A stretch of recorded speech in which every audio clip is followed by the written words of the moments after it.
Hello student, KD classes में आपका स्वागत है। आज हम अपनी इस वीडियो में पढ़ेंगे साइंस के बहुत ही इंटरेस्टिंग टॉपिक जिसका नाम है केमिकल रिएक्शन एंड इक्वेशंस।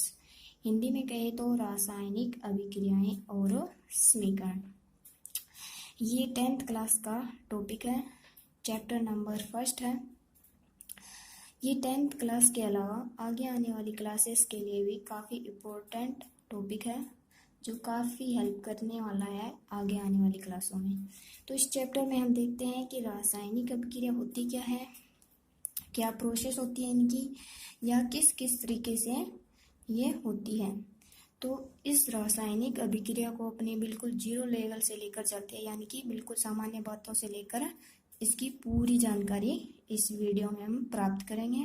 तो सबसे पहले अपने देखते हैं कि जो रासायनिक अभिक्रिया है ये क्या होती है, या रासायनिक अभिक्रिया किसे कहते हैं, इसकी डेफिनेशन क्या है। तो सबसे पहले अपने एक एग्जांपल लेते हैं या एक उदाहरण लेते हैं कि अपने सपोज करिए, अपने सपोज क्या करना है कि साधारण पानी, क्या करना है, एक साधारण पानी यानी जिसे हमने क्या बोलते हैं, सादा पानी बोलते हैं, सादा पानी, ठीक है, लिया। प्लस में क्या लेते हैं अपने, नींबू, ठीक है, साधारण पानी लिया और नींबू लिया। जब इन दोनों को आपस में मिलाते हैं या इन दोनों का हम क्या कराते हैं, रासायनिक अभिक्रियाएं करवाते हैं, तो अपने पास क्या प्राप्त होता है, नींबू पानी। जो आमतौर पर हम घरों पे बनाते हैं ना कि सादे पानी में हमने क्या मिलाया, नींबू मिलाया, तो क्या प्राप्त हुआ अपने को, नींबू पानी प्राप्त हुआ। तो यहाँ पर देखिए कि सादे पानी के गुण भी क्या है, अलग है, और नींबू के गुण भी यहाँ पर क्या है, अलग है, ठीक है। और जो चीज़ हमें प्राप्त हुई है, इन दोनों को अभिक्रिया होने के बाद जो चीज़ प्राप्त हुई यानी कि नींबू पानी प्राप्त हुआ है, इसके गुण भी क्या होंगे, इसके गुण भी अलग प्राप्त होंगे, ठीक है। सादे पानी की अभिक्रिया नींबू के साथ करवाई तो क्या बन गया, नींबू पानी बन गया। यानी कि अब इसकी परिभाषा अपनी क्या दे सकते हैं, देखो कि अगर नींबू का रस मिला दें, यानी कि साधारण पानी में नींबू का रस मिला देते हैं तो हमें एक नई चीज़ प्राप्त होती है जिसे क्या बोलते हैं, नींबू पानी, ठीक है। पहले पानी के अलग गुण थे और इसका संगठन भी क्या था, अलग था। इसी प्रकार नींबू के गुण भी अलग थे और इसका संगठन भी अलग था।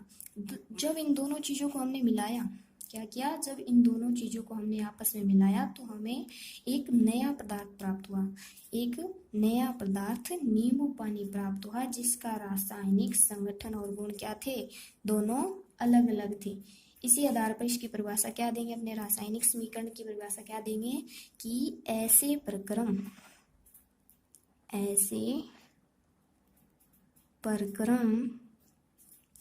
जिनमें पदार्थों का क्या, रासायनिक संगठन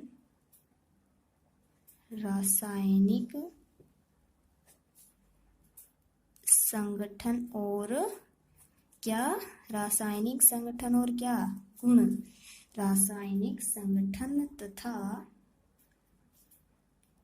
रासायनिक गुण परिवर्तित हो जाते हैं या बदल जाते हैं या चेंज हो जाते हैं। तो ऐसी अभिक्रिया कौन सी अभिक्रिया कहलाएगी, रासायनिक अभिक्रिया कहलाएगी। कौन सी अभिक्रिया, रासायनिक अभिक्रिया कहलाती है।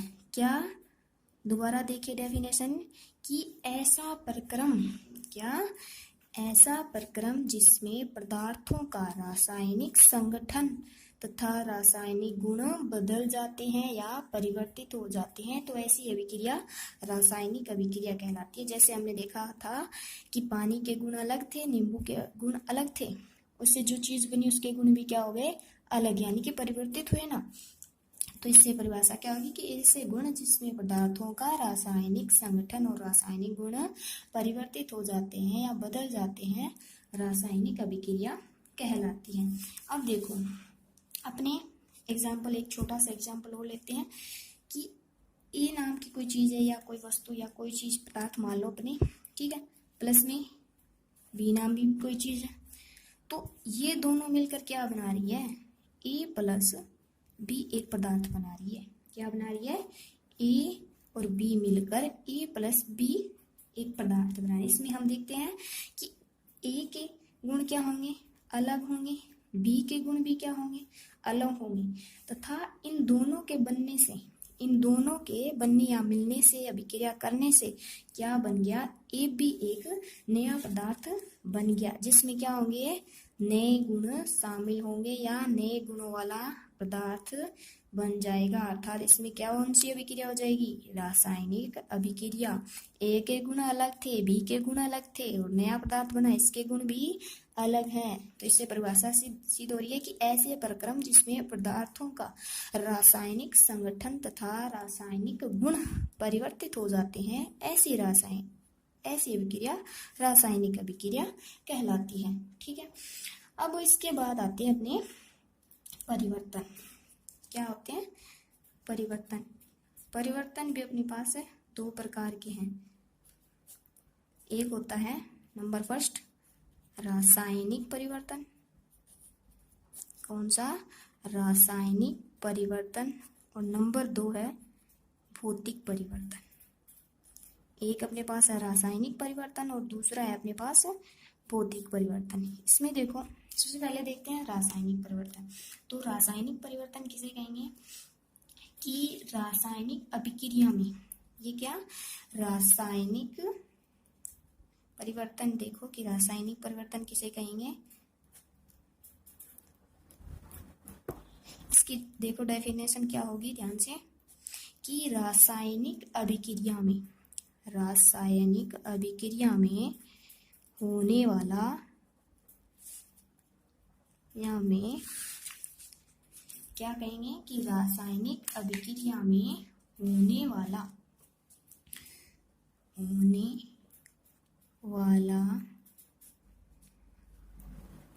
परिवर्तन, या एक तो ये डेफिनेशन होगी कि रासायनिक अभिक्रिया में होने वाला परिवर्तन, दूसरी क्या देंगे कि वे परिवर्तन जिनमें नए पदार्थ बन जाते हैं, वो कौन से परिवर्तन होते हैं, रासायनिक परिवर्तन होते हैं। क्या डेफिनेशन है, दोबारा देखो कि रासायनिक अभिक्रिया में होने वाला परिवर्तन, एक तो ये अपने पास, और दूसरी है वे परिवर्तन जिनमें नए पदार्थ बन जाते हैं। ऐसे परिवर्तन जिसमें नए पदार्थ का निर्माण हो जाता है, रासायनिक परिवर्तन होते हैं। एग्जाम्पल के लिए क्या लेंगे, एग्जाम्पल लेते हैं अपने, देखो जैसे दूध से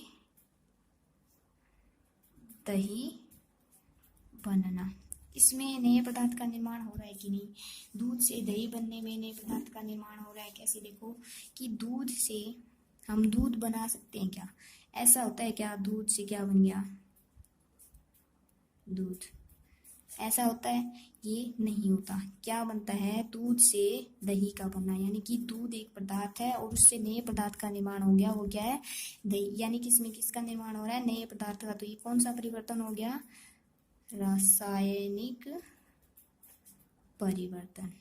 आई बात समझ में, कि ऐसा परिवर्तन जिसमें नए पदार्थ का निर्माण होता है वो रासायनिक परिवर्तन कहलाता है। ठीक है, दूसरी अपने पास है कि भौतिक परिवर्तन। भौतिक परिवर्तन, इसमें देखो क्या होगा कि जिस परिवर्तन में, इसकी डेफिनेशन देखो कि जिस परिवर्तन में वस्तुओं के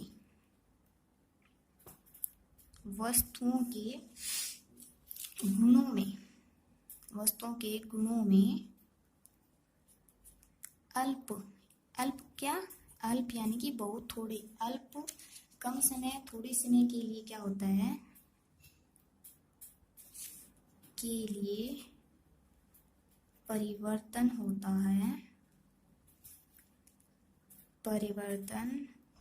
है परंतु कोई नया पदार्थ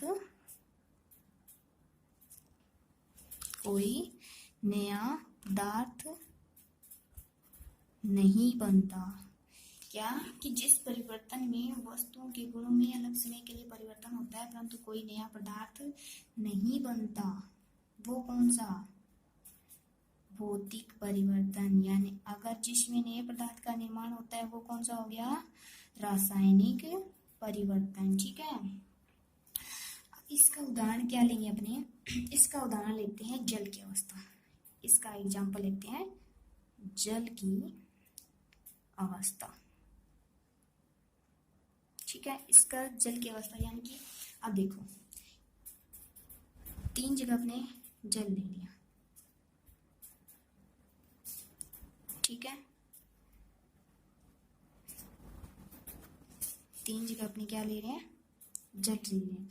इसमें तो किसके रूप में? बर्फ के रूप में। ठीक है, जल किस में रूप में? बर्फ के रूप में। ठीक है, इसमें किस रूप में? द्रव रूप में। और इसमें किस रूप में? वाष्प रूप में। ठीक है, ये तो क्या हो गया? ठोस, द्रव, गैस। ठीक है, तो यहाँ किस रूप में? ये बर्फ, तरल, वाष्प। तो अब आप एक बात बताओ कि जब जल ठोस अवस्था में होगा या बर्फ अवस्था में होगा तो उसका सूत्र चेंज होगा क्या? जल का सूत्र क्या होता है? जल का सूत्र H2O होता है। ठीक है, तो जल का सूत्र यानी कि H2O है, वो अगर बर्फ में होगा तो वो क्या चेंज हो जाएगा? चेंज हो जाएगा क्या? भी H2 है वो चेंज हो जाएगा, कोई और सूत्र बन जाएगा नहीं। अगर फिर वो जल यानी कि द्रव रूप में या तरल रूप में तो भी उसका क्या रहेगा? H2O ही रहेगा। गैस में आएगा फिर भी वो क्या रहेगा? H2O में रहेगा कि नहीं? तो ये क्या हो गया? इस परिभाषा सिद्ध कैसे हो रही है कि जिस परिवर्तन में वस्तुओं के गुण अल्प समय के लिए परिवर्तित होते हैं परंतु कोई नया पदार्थ नहीं बनता। ये पहले ठोस में था, जैसे इसको गर्मी मिली ये द्रव में आ जाएगा, और ज़्यादा गर्मी मिलेगी तो ये गैस में बदल जाएगा, लेकिन इससे कोई नया पदार्थ तो नहीं बन रहा। यानी कि पहले ठोस था जल और फिर जल से दूध बन गया द्रव में आकर, दूध से फिर कुछ और चीज़ बन गई, ऐसा तो नहीं है। यहाँ क्या कह रहा है कि जिस परिवर्तन में वस्तुओं के गुण अल्प समय के लिए परिवर्तित होते हैं परंतु कोई नया पदार्थ नहीं बनता, भौतिक परिवर्तन कहलाता है। ये तो अपने पास हो गए भौतिक परिवर्तन और रासायनिक परिवर्तन। अब आगे अपने देखते हैं कि जब हमने एग्जाम्पल लिया था, हमने क्या एग्जाम्पल लिया था? हमने एग्जाम्पल लिया था एक लिया था ए, एक लिया था बी। इनसे अपने क्या बना था? ए प्लस में बी। अपने रासायनिक अभिक्रिया के बाद परिवर्तन आ गए अपने पास, भौतिक और रासायनिक परिवर्तन दोनों आ गए। अब वापस चलते हैं कि अब रासायनिक अभिक्रिया के बाद की जो जहाँ हमने ए और बी से क्या बनाया था? ए बी बनाया था ना। तो अब आगे देखते हैं कि जो ए और बी और ए बी इसको भी नाम दिया जाता है, कुछ नाम दिया जाता है। तो क्या नाम दिया जाता है? सबसे पहले एक तो होता है अभिकारक, जिसको अभिकारक भी कहते हैं, क्रियाकारक भी कहते हैं। ठीक है, और रिएक्टेंट भी कहते हैं। नंबर 2 था उत्पाद या प्रोडक्ट। ठीक है, इसमें देखो कि अभिकारक क्या होता है। क्या अब हमारे पास नया शब्द क्या आ गया? अब हमारे पास नया शब्द आया कि क्रियाकारक या अभिकारक। तो इसको समझते हैं कि ये क्या होते हैं और इसकी परिभाषा क्या होती है। तो इसकी परिभाषा देखते हैं। सबसे पहले अभिकारक की परिभाषा क्या होगी? इसकी परिभाषा देखो कि जो पदार्थ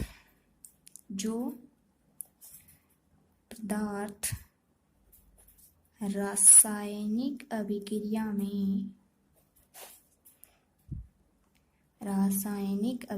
में भाग लेते हैं,